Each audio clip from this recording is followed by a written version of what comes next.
right? Yeah, that's right. Do you sing the Lady Gaga "Born This Way" song? I do not Feeling know the ready. Lady Gaga Born This Way song, but if I did, I'm fairly sure I would. You should. You should learn it. Cool and Luke Skywalker. You know that moisture farmer from Tatooine can eat 50 eggs. Ready? I don't know if Again, I'm ready now. Oh, a new version of Audio Hijack is ready to install. Great. We'll do that later. Here we go. This is Siri. The Daily Tech News Show by Tom Merritt is brought to you by all of the supporters at Patreon. If you also want to support Tom, go to patreon.com/acedetect. That is patreon.com/ACEDTECT. And thanks as always for listening to the Daily Tech News Show. This is the Daily Tech News for Tuesday, October 20th, 2015. Happy birthday to my brother Tim. I think he's the only family member that actually listens. I'm Tom Merritt. Joining me today, Mr. Patrick Beja, DTNS contributor and independent podcaster. How's it going, Patrick? it is going, I was going to say wonderfully well, but I'm a little bit under the weather, so it's going okay. I'm sorry to hear that, but I admire your optimism. It's almost American Optimism in what? in wanting to say wonderfully well, even though you don't actually feel that way. Right. Well, I do have a lot of influence from the evil American Empire as a, The first dirty order of socialist America. European. So yes, I do have been known to have some spurs of American optimism. So there you go.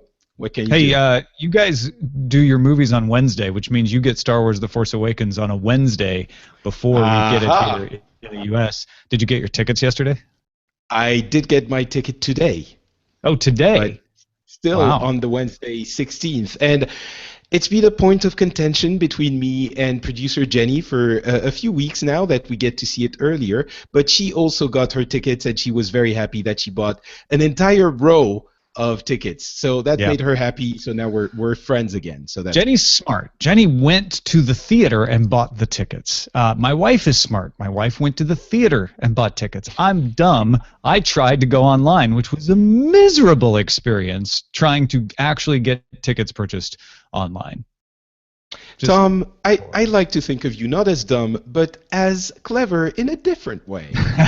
Differently clevered? Is that a thing? You're It just is now. differently smart.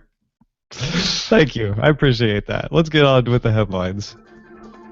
HTC announced its new handset Tuesday called the HTC One A9. It runs almost stock Android Marshmallow and promises updates within 15 days after Google pushes them out to the Nexus handsets.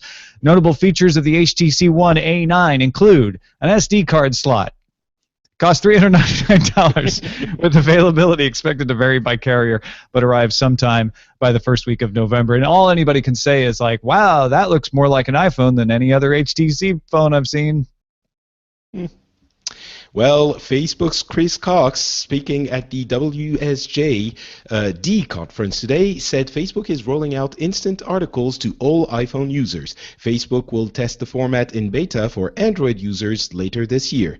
Vox Media, Slate, Huffington Post, the Daily Mail joined the original 9 organizations participating in the program. Instant articles load 10 times faster than normal web links, according to Facebook.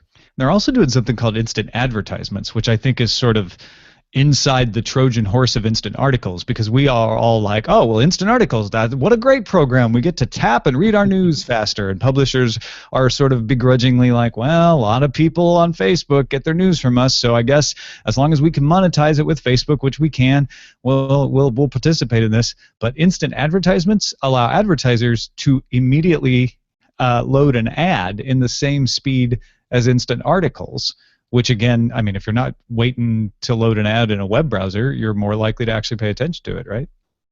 Yeah, exactly. And it's interesting also that we have the actual confirmation that the program wasn't shelved, because they started it a few months ago and then it sort of went away for a little while. But yeah, now they're definitely going ahead with it. So interesting. Tim Cook spoke at the Wall Street Journal Digital Live Conference Monday. He announced the new Apple TV will go up for order next Monday, October 26th, shipping later that week. He said Apple Music has 6.5 million paying customers and 15 million total subscribers. That includes the people who started a 3-month free trial more recently. He also held the line on encryption, saying no backdoor is a must. He is against giving anybody, good or bad, a backdoor into encryption. And most intriguingly, he mentioned software and autonomous driving as part of a massive change in the auto industry and said, Patrick, tell me what you think this means. We want people to have an iPhone experience in their car. We look at a lot of things. Our model is to reduce that list to a few. It is almost Jedi-like cryptic in its crypticness. It's, I think it's easy to discard or, discount this as just Apple being Apple, and they say we want them to have an iPhone experience in their car. Okay, whatever. The iPhone is the iPhone. It's been here for a long time, and it's obviously a good point of reference for people to refer to when they want to invoke something that's successful. On the other hand, remember what the cell phone experience was like before the iPhone, and we could discuss a lot of things about this, but maybe there is something beyond the experience of being in a car that we can't really see yet, because I was going to say the device. This machine has been around for so long and has evolved in so tiny steps that we're just used to it. And maybe there's something that can be a more important step it can go to, and maybe Apple will find what that step is. It's funny because he covered all the rumors. There's rumors that they're just doing a software platform that they would work with a manufacturer on. There are rumors that they're doing autonomous cars, whether they're semi-autonomous or fully autonomous. And there's rumors that, and I've put forth this theory, that Apple is probably investigating all of this stuff and figuring out what they can do well. And he basically said, there's software is a big deal with cars. Autonomous cars are a big deal. We would love to have that iPhone experience in a car, but we look at a lot of things. This is what we do at Apple. We look at things. It is very interesting because I think we mentioned this for their past few communication pushes, and we seem to see a pattern of them actually taking for themselves what could be said about them, so that you can't really talk about it anymore. So they control the message very heavily. One of the things that we saw this exemplified in was the catchphrase for the iPhone 6s. They said the only thing that's new is everything, or something to that effect. Nothing has changed except everything. Yeah, exactly, something like that. And what that does is that they say, yes, we know that you're going to say there's nothing new, but we're saying it first, and we're turning it around in a good way. It's so like a PR they're really controlling the. Yeah, it's a PR judicial move, and I think to a lesser extent there is some of this happening here. He's very much controlling the message. He's saying everything that everyone's saying and giving his version of it. So I think it's pretty clever. Rico, I'm sorry, that's yours. Take it. That's fine. It's okay. It's your show. Recode reports the New York Times will distribute more than 1 million Google Cardboards to its Sunday print subscribers the weekend of November 7th. The New York Times is launching its virtual reality edition, NYTVR, on November 5th. Now, the Sunday edition is not as big as it used to be, so sticking in Google Cardboard is going to really increase the weight of the Sunday Times, I feel like. Yeah, interesting observation. What do you think? The other observation I could make is wait, the people least likely to want to experiment with a cardboard VR thing with their phone are people who still subscribe to print on the weekends. Is that wrong? So. Is that a stereotype? No. Well, maybe. I don't know. What surprises me is that the New York Times would even think of making a NYTVR edition. I mean, what are they going to do with VR? Jump in here for a second. Yeah, Jenny, jump in. Okay. Why are they doing this? Because the New York Times actually has one of the strongest paid digital subscriptions of all print publications. So while in comparison to digital-only media that get more traffic, which at this point is like Facebook, they are comparatively very strong.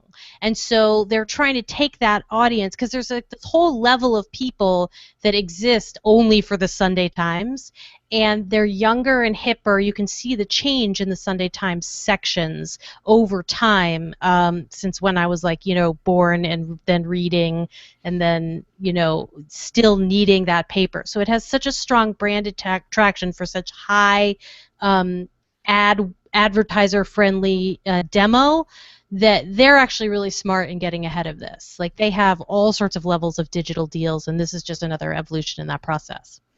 And the Times has a history of jumping on new technology and trying it. They were one of the first to bring an app edition out.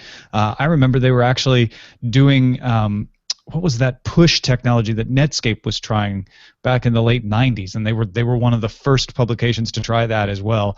They were one of the first to bring a sort of a PDF-like replication of the front page. So I guess this just continues that tradition of trying out new technologies fast. But Jenny, you're saying that like young tech-savvy people subscribe to the print edition of the New York Times still? No, they don't. They subscribe to the digital-only edition. But the key, as a lifelong Times reader, the key holy grail for me will be, when can I have the same experience digitally with the New York Times that I remember growing up, which is that beautiful feeling of opening the paper on a Sunday, right? But I don't want the paper anymore. I don't want the physical paper. So if a VR experience can eventually get me the full beauty of the organized print edition as versus sort of the semi-chaotic feel of the website editions in a place where I can just look and read, that's worth trying for. I'm not saying they're going to necessarily succeed on this iteration or the next, but if I can have my coffee and read my paper at the same time, done. Well, I applaud the attempt. Yeah, be careful with your coffee with that VR fogging up the glass. Nothing's perfect. But, I applaud the attempt. I'm skeptical on the result. But, maybe I'll be pleasantly surprised. It's a PR move, then, is what this amounts to, which is like, no, of course we know the people we're delivering these cardboard things to aren't the right people, but hopefully they'll get into the hands of their relatives and people. I even question how the NYTVR thing is going to work. But maybe, there's going to be reports on something where actually being in the place makes sense, and it's going to be an addition to an actual article. Maybe it will work. We'll see. Cooking. The New York Times food. They have a food section that's tremendous, and they'd be able to see that visually and experience that might really be something. In response to the European Court of Justice's ruling on safe harbor data agreements between the United States and EU, Ireland's High Court ordered the Irish Data Protection Commissioner to launch a probe into Facebook's transfer of EU user data to the U.S. Previously, the data commissioner said safe harbor prevents me from doing this. So no safe harbor. Now the commissioner must do that. Austrian Max Schrems brought the complaint against Facebook after revelations about a U.S. surveillance program called PRISM was leaked in documents from Edward Snowden. Facebook denies the U.S. has ever had direct access to its servers. Meanwhile, Microsoft Chief Legal Officer Brad Smith posted proposed steps to solve the U.S.-EU data privacy issue now that safe harbor is gone. First step he recommends would be for the U.S. and EU to conform to each other's laws when requesting personal data about the other's citizens. And the interesting thing there, I think this is probably what is going to have to happen at some point, but the interesting thing is that both of those entities have national interests in being able to have access to that data. And it seems that many countries have programs that are similar to what has is allegedly happening in the U.S. So it might be that this whole thing, while very annoying and problematic and complicated right now, is going to end up with a Safe Harbor 2 agreement, which actually has been in the works for a while, where all of these countries and governments agree to basically do whatever the hell everyone wants with the data that's in their own country, even if it's been transferred. Basically, we all spy on everyone, and we're fine because we're all doing it. And if you're doing it, we're doing it. So okay, and everyone wants to do it. So this is high speculation on my part, obviously, but the Safe Harbor agreement had been old for a while. So I think my understanding is that this is very annoying in the short term, but it's not going to have a huge amount of consequences in the long term. Well, the problem is, and Brad Smith wrote a very long post going into the history of safe harbor and what it means and how privacy has changed and how the old safe harbor agreement wasn't up to the task, et cetera, because what he and many other proposals that I've seen want to do is make the United States play by EU rules when accessing data about EU citizens stored in the US. The US doesn't want to do that. Exactly. And vice versa, like you say, the EU would like to, only play by its own rules when it's accessing data about US citizens in the EU. It does work both ways. So getting them to kind of shake hands and agree to follow each other, I think is going to require them both to modify their privacy regulations, which is going to be another big fight with the Max Schrems of the world. So it's going to take a lot to get this worked out. But that said, I know you're right, Patrick, which is in the short term or in the long term, it probably will end up not causing the disruption that everyone was afraid maybe it would if Safe Harbor was just eliminated and never replaced. Right. So in the short term, it's going to mean a lot of headaches for big companies that have the legal departments that can handle making individual agreements with each country's, organization that oversees data privacy. And, that's a puzzle that small companies are going to have a lot harder time getting around, and because they don't have big legal departments. But it only applies, those agreements only have to be put in place if the company, for let's take the example of American companies, if they have offices in Europe. If you're just an American company and you get data from European citizens that are just using your service, which is based in the US, you're not subject to these, you're not these issues are not going to apply to you. So again, big companies can handle it. Smaller companies might take a little bit longer to open offices in Europe, but in the end, there are ways around the headaches. So well, and the beauty of the internet was I never had to think about opening an office in the EU if I wanted to provide a worldwide service. Exactly, and that's what this law should preserve, and Brad Smith points that out as well. Yeah.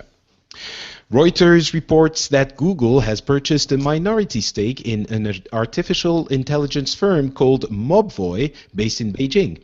The Chinese startup develops AI voice-controlled software and provided Chinese language voice search, for the Android Wear smartwatch operating system. The amount of Google's investment was not disclosed, but came as part of a $75 million funding round. Now you could say, why do I care if Google gave a little money to somebody? Because it's in China, and Google has been very staunchly not operating in China in many ways. Now they still operate Android over there and the Play Store, but Google Search made a big deal when it moved out of China and provided its search to China only through its Hong Kong website. So getting back into investing in Chinese companies is a little tiptoe of Google back into China. Whether it's to get Chinese good graces or not, hard to say. Yeah, if it's for one such event, it might be insignificant. We'll have to see if it happens again. But they're exposing themselves to Chinese regulation, which is a big step. T2T2 pointed out that Let's Encrypt announced its free security certificates are now trusted by all major browsers after Let's Encrypt received cross-signatures from SSL cert provider IdenTrust. Let's Encrypt will begin issuing free TLS SSL certificates to sites of any size starting in November, furthering that goal of getting every site to deliver a secure website. Yay! That's what I have to say about it. Yeah, me too. The Lazy One submitted a story about Popcorn Time's new web-based service, but Torrent Freak already has the story that browser Popcorn has a page saying it has been shut down by the MPAA. Popcorn Time makes it easy to find and play movies and TV shows with no evaluation of the legality of doing so. Yeah, so it's not a surprise that the MPAA got to them. I guess the surprise to me is that they put their own message up saying the MPAA got to them. which usually what the MPA does is just gets the domain taken down or it gets the host to yank the plug. You don't usually see the person who's removing the site get to say anything, and they say things about the evil MPAA, et cetera, et cetera. So it implies that maybe they got ahead of the notice before they actually got their site pulled, or they're bluffing. I don't know. But what do you think the chances are, Patrick, that we see this site pop up somewhere else? Very likely. Popcorn Time was actually an effort that was shut down very quickly after it first appeared. I think it must have been a year or two ago. But then other people, found they had access to the code and they kept developing it, and it's available if you know where to find it. And here, I think it's the same thing. That it's just someone thought of it, and I don't think it's incredibly. It was not Lamar Wilson who thought of it, by the way. That we know of. That we know of, yeah. But yeah, I don't think it's very difficult to replicate the functionality, and maybe even the owner or the developer behind this. It seems like he is not very happy about it, so it wouldn't be surprising if he released the code for other people to do it. And we know other websites that the MPAA is not too happy about that also are still up and can't really be taken down in spite of all the efforts of many different agencies. So, but it takes a lot of effort for the Pirate Bay to keep moving around and around and around, right? So these folks may not have that level of resource or motivation. And the other thing that's been going on is there is a splinter among the Popcorn Time. There are two versions of the downloadable version of Popcorn Time, and a bunch of people from the more popular version have left and said they had a dispute with the other members who were developing. So there's something going on behind the scenes in that whole Popcorn Time community that we're not probably knowing either. Yeah, for sure. I think if, the Pirate Bay makes a lot of money displaying ads, and that's why it keeps popping up, and it's why it's still in business, because it's a money-making enterprise. I'm sure something like this, basically what it does is, with the underlying technology of Popcorn Time, you launch the website and click on a movie or a TV show, and it just starts playing. So it makes accessing the content a lot easier, even than it is with Popcorn Time, which is a separate app. And I'm sure someone will find a way to monetize this, maybe with ads, and that might make it worthwhile as well. But I don't know. We'll see.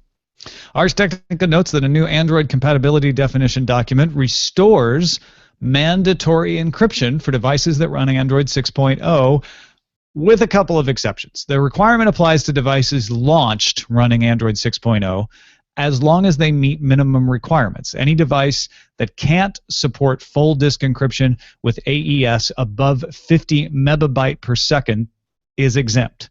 So if you didn't launch your device with Android 6, you're exempt, even if you upgraded it to Android 6 later.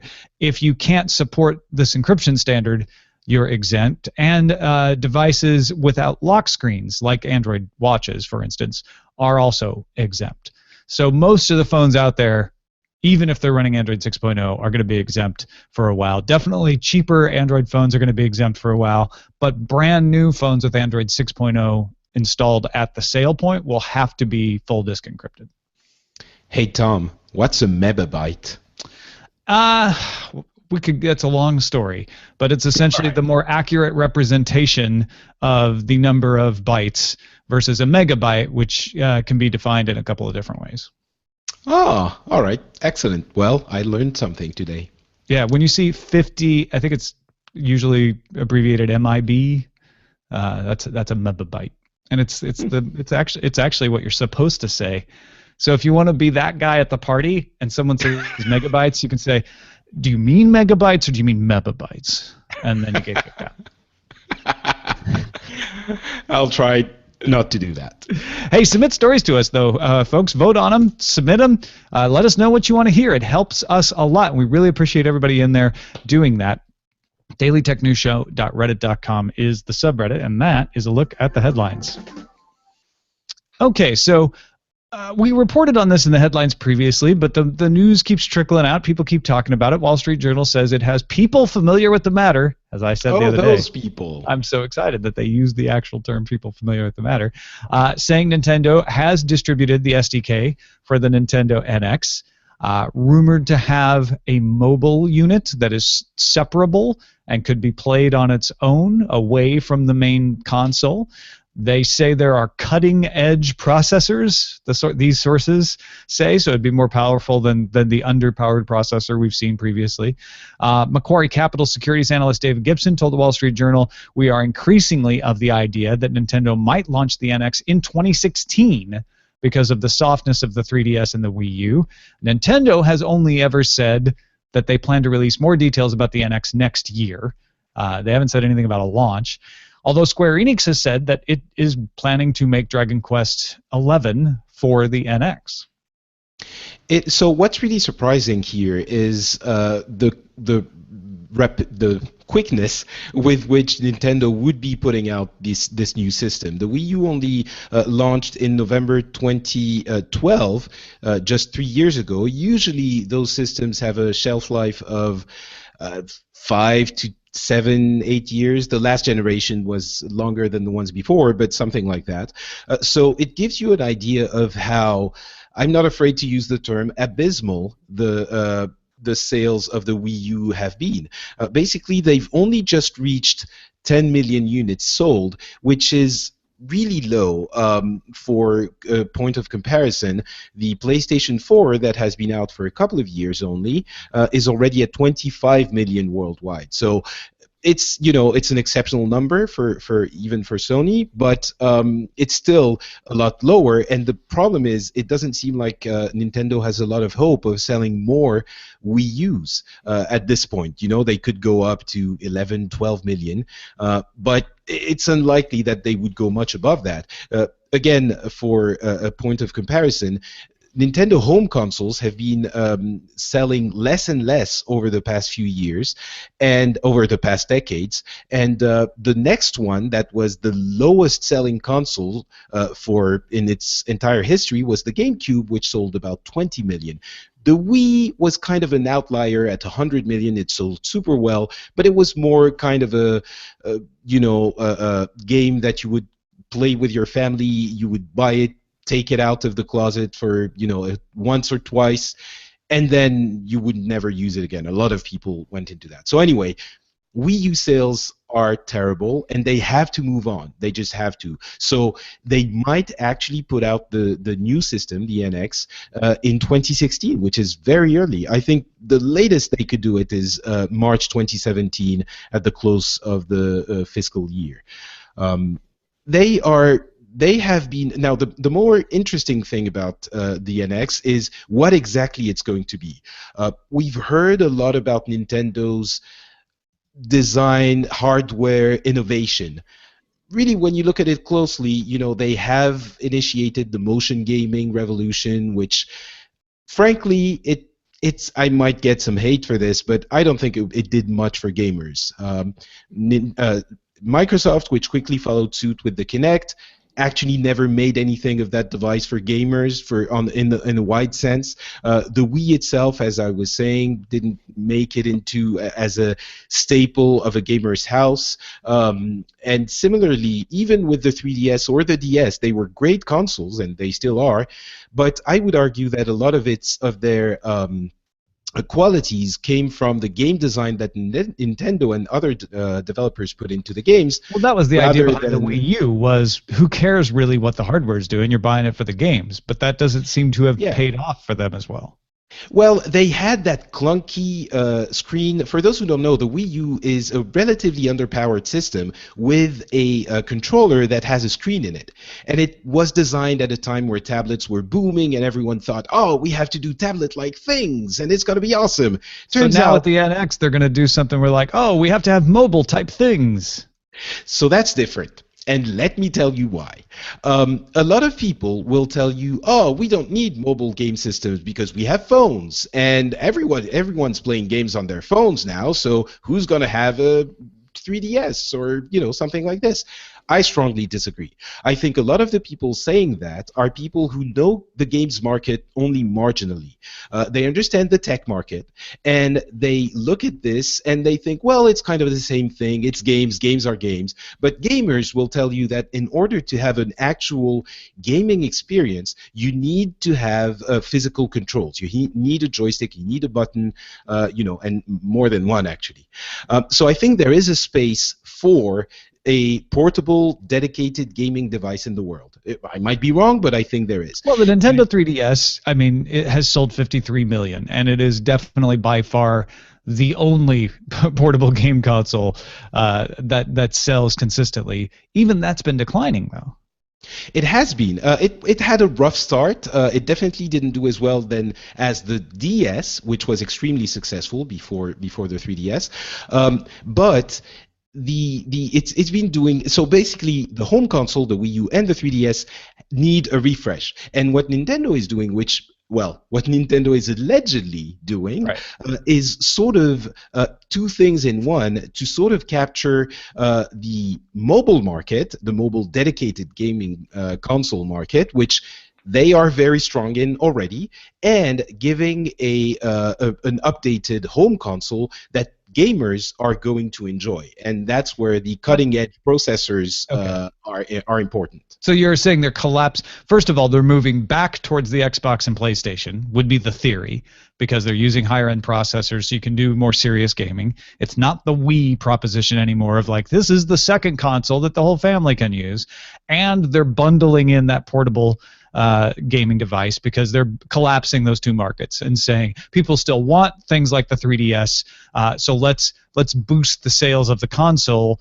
and put them both together. That seems smart to me, especially because they did learn a lot about what works in a second screen environment with that unwieldy dashboard tablet thing on the Wii U, and making it a more wieldy small portable phone-like size probably makes sense for all of this together. But are they slicing it too fine? Are they doing too many compromises for the hardcore gamer who will still go with the PlayStation, but not appealing to that person who's like, hey, the phone seems fine for me. What's going to make me want to spend money on this? Well, there are a couple of things. The first and foremost, by far, the Nintendo expertise in game design is what could make this console desirable. It's excellent. I can't say enough good things about Nintendo's game design expertise. So a lot of people who are actual gamers are going to often go to those consoles because of those Nintendo games. The second thing is, I think what they're hoping to do is to create something that combining the home console and the portable console is going to make something greater than its individual parts, because hopefully what they can design is game experiences that will be enhanced by the fact that you can actually have a link between the thing you're playing at home and maybe a version of that game that you're taking away with you, and maybe in some instances it's going to be combined. You can play on the portable thing and on the home device as well at the same time, but the closer integration between the two could make for an actual portable gaming experience that is worthy of the home console, which is what a lot of gamers would like to see, and honestly has never really been perfectly realized in the past. So the bet that Nintendo is doing is that I think they can make something more fun for people who are actual gamers. And it's important to understand gamers are a smaller market than smartphone users. So it's not like all of a sudden you're going to start seeing that NX come around and everyone who is gaming on their smartphone is going to have it because they want to have a portable gaming system. It's still going to be a smaller market, but it can be a very lucrative one if Nintendo manages to create not even a niche, but a make market the money on the for games, themselves. essentially. Yeah. Yeah. All right. So before we get off this topic, best bets on when and what we'll actually hear from Nintendo. I got my own ideas on that. And what do you think it'll end up being called? Because I loved Nintendo Revolution, but when they made it official, obviously they changed it to the Nintendo Wii. I have a feeling they'll do the same with the NX. Yeah, they've had a bunch of code names, like everyone does. I think the GameCube was the Dolphin, things like that. But it's very hard to know. I mean, they've had marketing issues with both the Wii U and the 3DS because the Wii U as a name was too similar to Wii. People didn't understand if it was an add-on or, if it was the same thing. Same with the 3DS, which was too close to the DS. I I couldn't tell you the name. I would Could like be it the Nintendo Enterprise. the Because the Nintendo. NX, it alludes to the original Ah. Enterprise. Well, what I can tell you is that they are going to be presenting it. Sorry, you weren't No, done. go ahead. They're probably going to be saying, presenting the console at E3 next year. The big question is whether or not they're going to be there physically doing the presentation. It's likely, and then released maybe end of the year, which is very quick. If they introduce it 6 months before they release it, it's very quick. Maybe in March. But yeah, it's. I mean, if they're already it's giving something- SDKs to people, the announcement comes very quickly before release. But I kind of like that instead of the usual, like, we're going to announce one thing in spring and then another thing at E3 for a release next year after another E3. Well, just announce it and put it out. Let's do it.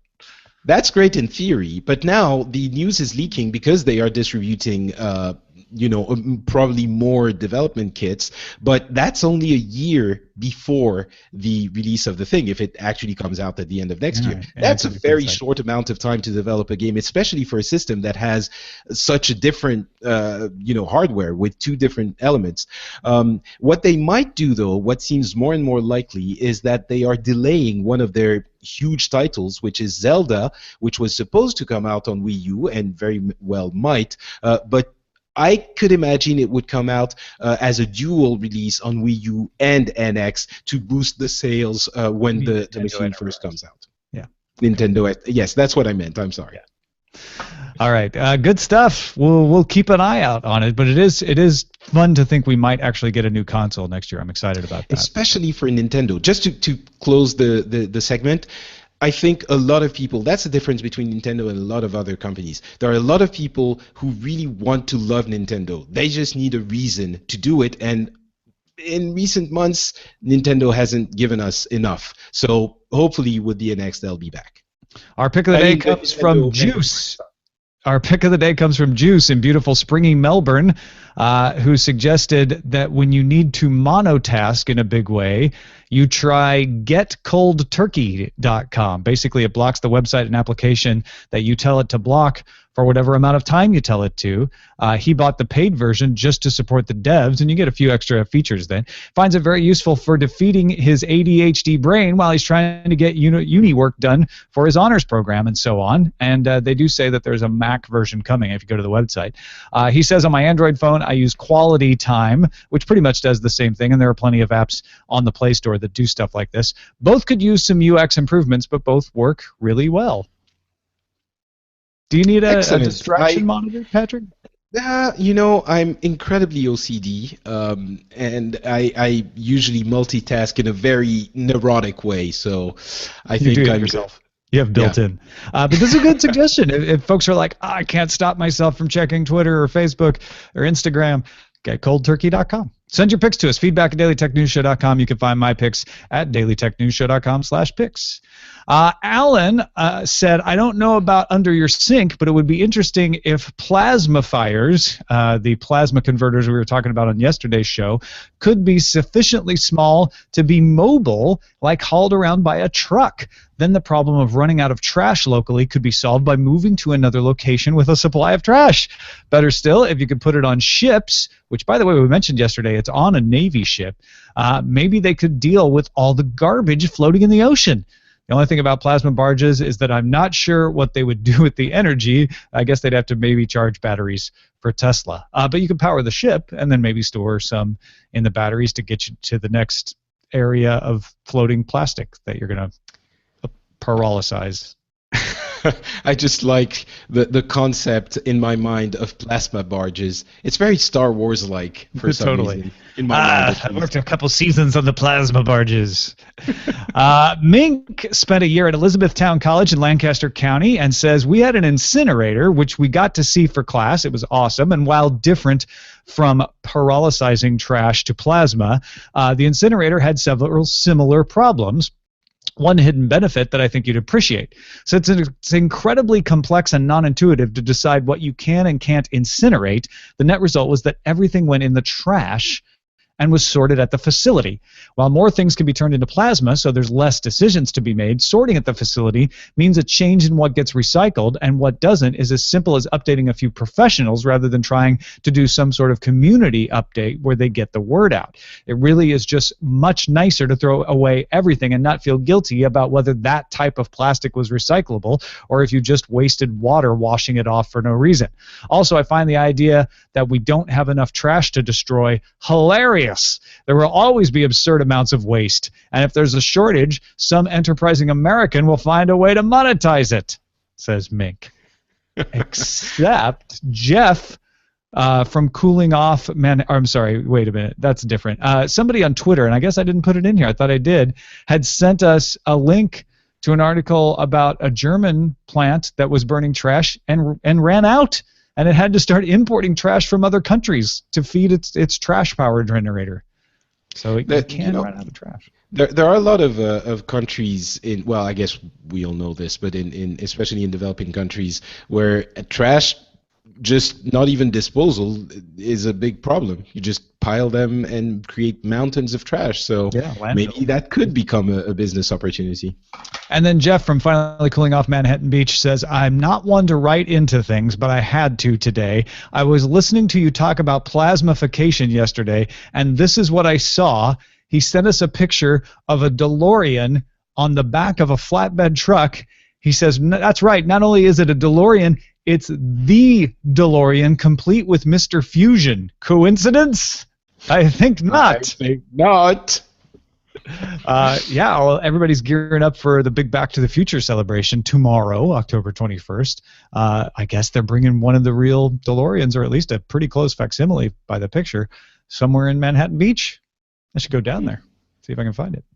Hey, thanks, Jeff. Thanks, everybody, for writing in. And thank you, Patrick Beja. I know you're feeling under the weather, too, so I especially appreciate the persistence and dedication today, man. It's awesome. It is, as always, my pleasure. Twitter.com/notpatrick. Go to FrenchSpin.com to get Patrick's other fine podcasts. If you speak a little French, he actually covered Safe Harbor on the most recent Le Rendezvous Tech. Yeah, I did.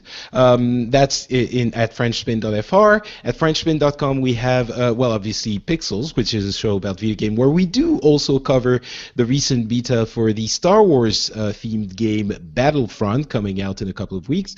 And on the latest Phileas Club, we did something that was a little bit different. We had a special episode with Turkey. And actually, Tom, let me ask you, how much do you know about Saudi Arabia?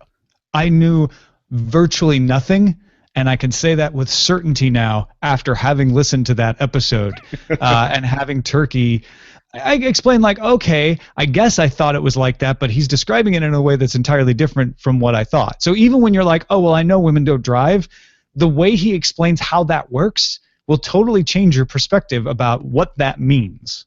Yeah, thank you. Yeah, so basically what we, Saudi Arabia, usually you hear either, stories linked to terrorism or oil. That's basically, or, very... It was funny, though, about the oil revenue. He's like, no, that one's actually pretty true. Yeah. So basically what we did is we spent an hour talking about stuff like how kids go to school and, traffic in Riyadh and a bunch of stuff. I thought it was very interesting. I hope you will, too. You can go listen to that at FrenchSpin.com. The show is called The Phileas Club. Absolutely. Thank you to our bosses, the folks who make the show possible, or partners if you prefer. DailyTechNewsShow.com/support. If you are willing to help us continue the show, if you get some value out, you want to get some value back, go there either through Patreon or PayPal or our store. You can buy yourself a DTNS mug if you want. DailyTechNewsShow.com/support. Our email address is feedback@DailyTechNewsShow.com. You can call us 512-59-DAILY. Leave us a voicemail. Listen to the show live Monday through Friday at 4:30 p.m. Eastern Eastern Time at alphageekradio.com and visit our website, dailytechnewsshow.com, anytime you want. Back tomorrow with Nate Langston from Bloomberg UK and Scott Johnson. Talk to you then.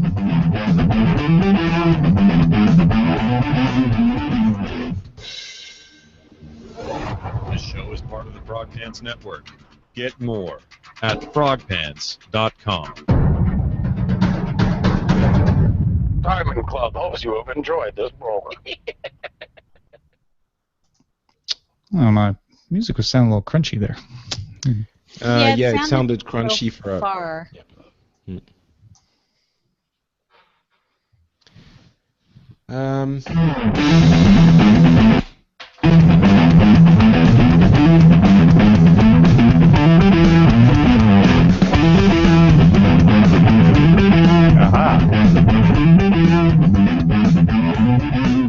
I know, it's like the show's ending again. Hey, what should we call this? I like both differently clever and clever in a different way. It's not really about the topics. Yeah, but it works. Okay. I like I was born reading. Nice. I was born reading. I'm looking for the Nintendo ones. Hold on. Call me Megabyte. I like that a lot. Well, the thing about the clever titles is they don't pertain to any particular story, really. Yeah. So they can sort of. Oh, sorry, Mario. The princess is in another console. I was born reading. It's almost true. I started reading really early. I did too. Like, oh, New York Times. See Dick run. Run, Dick, run. Run, run, run.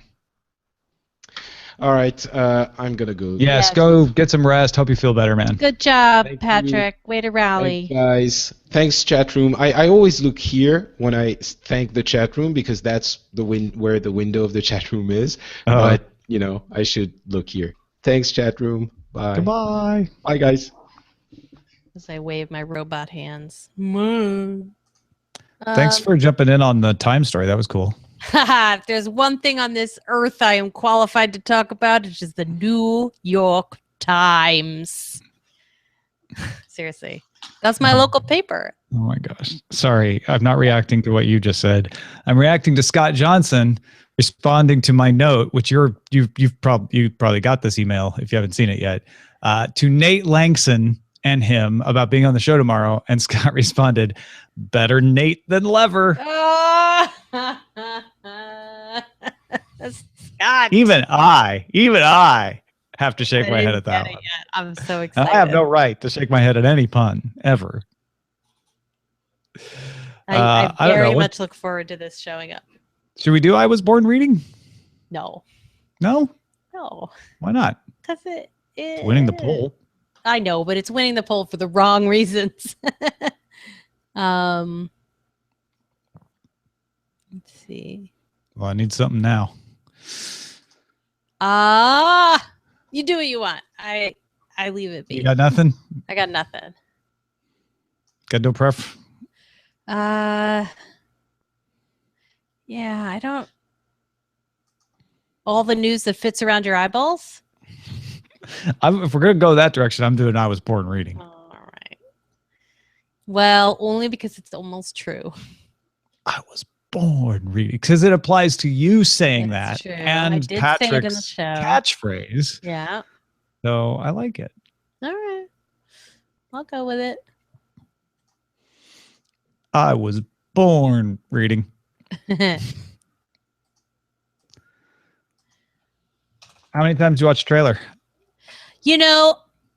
A number of times, but not like obsessively, because I just wanted to be December 18th. And I watched it a bunch. I probably a half dozen times. And then, of course, I watched it a bunch, and then Eileen got home, and then we watched it twice again because she hadn't seen it yet, even though she'd already bought tickets. Yep. You know what I'm really excited about is that it was on TV, which I thought was so smart because TV is all of our best chances if you have basic, if you have basic networks, or actually if you have cable, because it was ESPN, that you had that chance to see it in the full glory, which is as good as you're going to get. That's not, in a full movie theater, which I will probably try to go see something this weekend that has it. Yeah, but don't you don't put when you watch YouTube trailers, you don't put them up on your television? No. To me, it wasn't so much about being on TV for that. Like I put the YouTube. In fact, the YouTube trailer showed up in my Twitter feed before it showed up on ESPN. Yes. And I watched like 15, 20 seconds before ESPN finally caught up. And I was like, okay, I'm going to stop and watch it on the TV. But then as soon as I'd watched it on ESPN, I turned off ESPN and I cast the YouTube to my television and watched it that way. And the thing for me that was cool about ESPN was, again, that sort of event feeling. Yes. Of being like introduced to it by someone, like here it is and now it's happening. Even though I'd already seen the first 15 seconds, I still was like, no, I want to experience it this way. This is cool. This is like the presentation around it and the drama. And I know for some people that doesn't matter at all, but for me, I thought that was kind of cool. Yeah, I agree. And I loved that. And I was excited that it was getting people. I don't know. I was excited. I was happy about that. If I hadn't been fighting movietickets.com at the same time, I would have been more happy. Well, that's in retrospect. I should have called you and told you that they were on 2 hours early. No. I take that very seriously. Like, well, I don't blame you at all. I did a Periscope. Here's the thing. I did a Periscope saying that they were that they were selling them early. And then I deleted it out of some weird feeling that that was bad that I did it. I just happened to, I went to the ticket site as soon as I got upstairs from Cord Killers and I saw that I'm like, wait, I think they're already selling them. Yeah. And the worst thing was like Fandango would just not work. I would go to fandango.com and it would just like, maybe I would get the page to see the listing, but if I clicked, it would just die. Movietickets.com kept taking me all the way through to seat selection over and over. And then it would say, okay, your seats have been selected. You have 5 minutes to complete your purchase, and never take me to the purchase page. And then it would time out and close the page. And I'd have to reload and go back and choose the seats again. And it was maddening. Like if it had just not worked, I probably would have gone on to Cinemark or something else earlier. But I kept thinking like, oh, I'm so close. I'm almost there. Almost there. I know. And it's just, it was a miserable way to sell tickets. Yeah. They should definitely, well, it's not like we didn't know this movie was coming.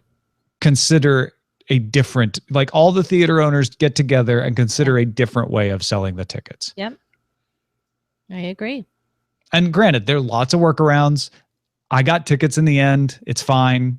It's also totally a first world problem. I get that. So it's not like, hey, this is more important than Syria or refugees. I'm not trying to say that. But that's on the small level of importance that it is to us. Like you can do this. Like there's lots of conferences and big ticket items that figure out how to handle the influx of people all buying something at once. And you should have known that was likely to happen. And I don't mean to really say this, but give it to a company that can handle scale. Yeah.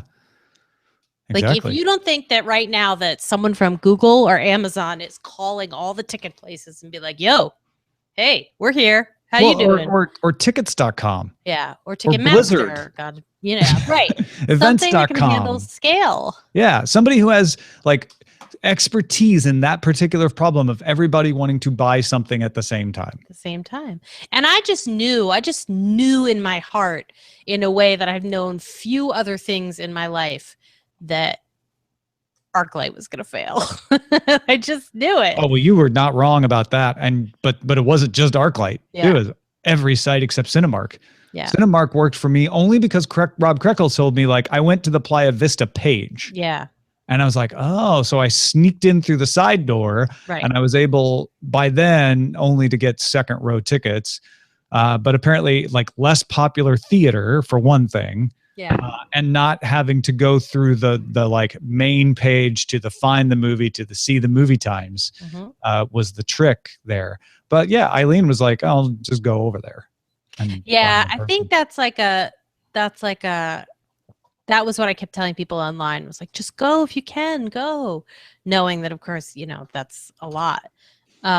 And I also, like, every time when I left the ArcLight, every single person I saw, I said, did you know the tickets are on sale now? And they were like, what? They all went running. So I would really, for ArcLight Hollywood, I am probably responsible for a lot of people getting tickets just in the short term. It was really See, and the thing I hate about that is the idea that it wasn't my desire or willingness to put forth effort that got me the tickets. Like, a lot of people got tickets just because they happened to be in the right place at the right time. And that's not cool. And the thing about the Phantom Menace was you had to be dedicated and put forth effort if you wanted to see it on opening minute. And so that was fair. I was like, no, I am not going to see it on the opening night. I'll see it the next day, and I will show up early enough to wait in line. And I did, and I saw it, and I felt like that's fair. Even then, I was like, gosh, I wish there was a better way to buy in advance.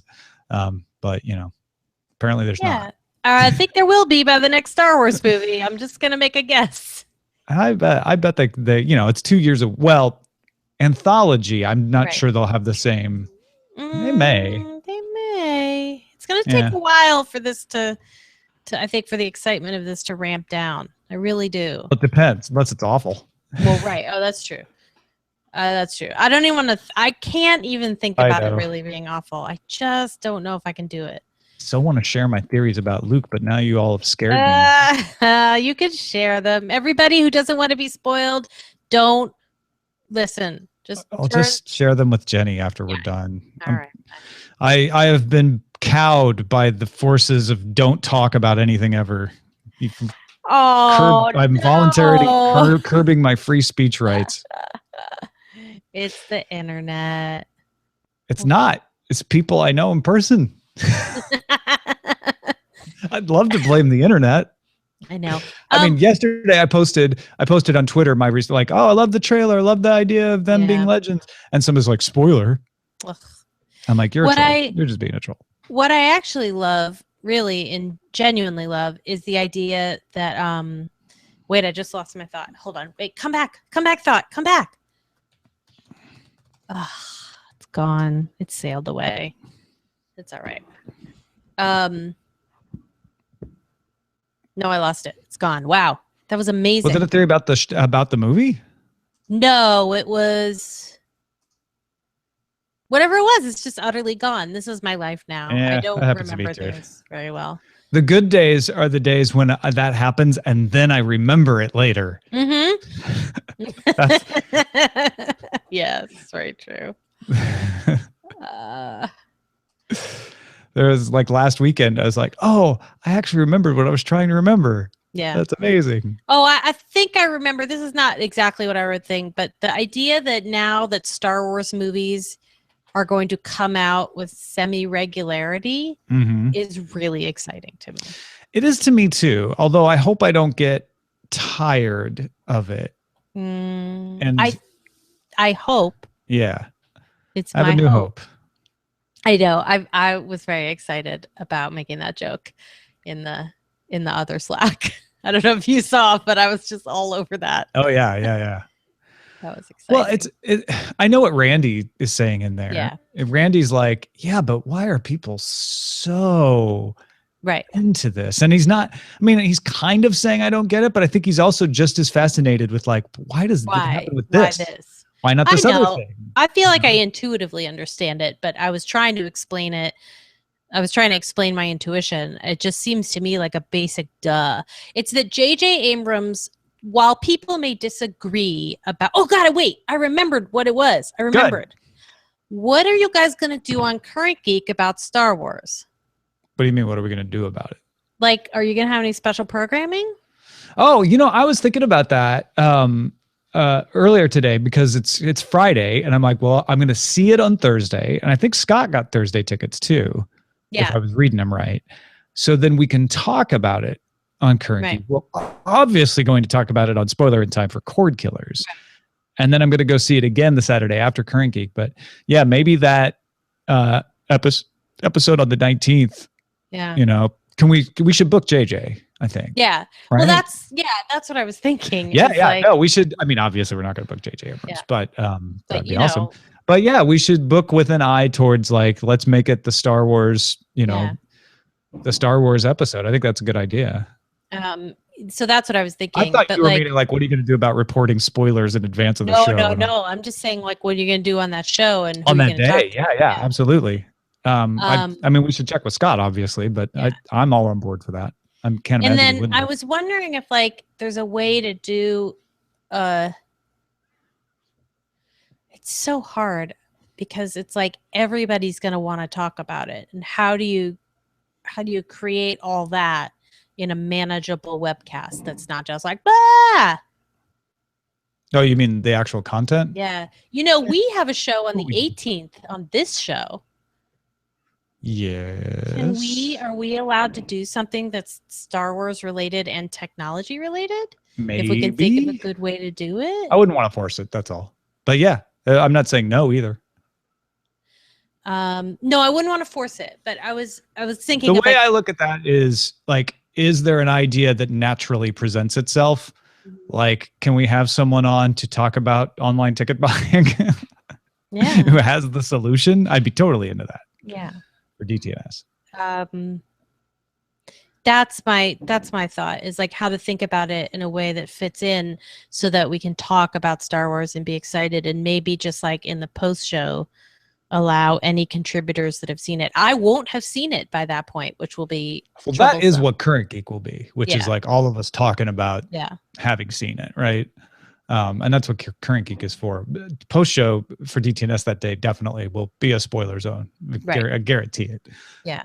And I think that's cool to like ask contributors if they want to jump in. I'd love that. Yeah, I feel like that's a good thing. Although I can't believe I'm now seeing it Friday 8 p.m., which is tough. But Oh shit, that's your first viewing, right? yeah, Hmm. maybe I'll have to fix that. Mm-hmm. I don't know how you do that at this point. Well, Nothing's impossible though, especially when you have a whole row to barter but with. it's hard. It's actually hard because it's 32 people that all think they're seeing it for the first time. So it's hard. It would be hard for me to like, Yeah. for my job, go be a dick. Right. Basically. Because you are seeing it on opening day. Yeah, I mean that's the You're the not Friday. seeing it on opening day, The right? Friday 8 p.m. is the classic one, and there would have been people that definitely wouldn't have been able to do it with us if it was on a Thursday. Yeah. Thursday midnight or whatever. All right. Well, this bears further discussion. Yes. Literally offline. Yes. And by that I mean like when we meet in person, but also online, but not on air. Yes. Goodbye, everybody. We'll figure this out. Send We'll us figure it out. ideas. Feedback at dailytechnewsshow.com. Goodbye.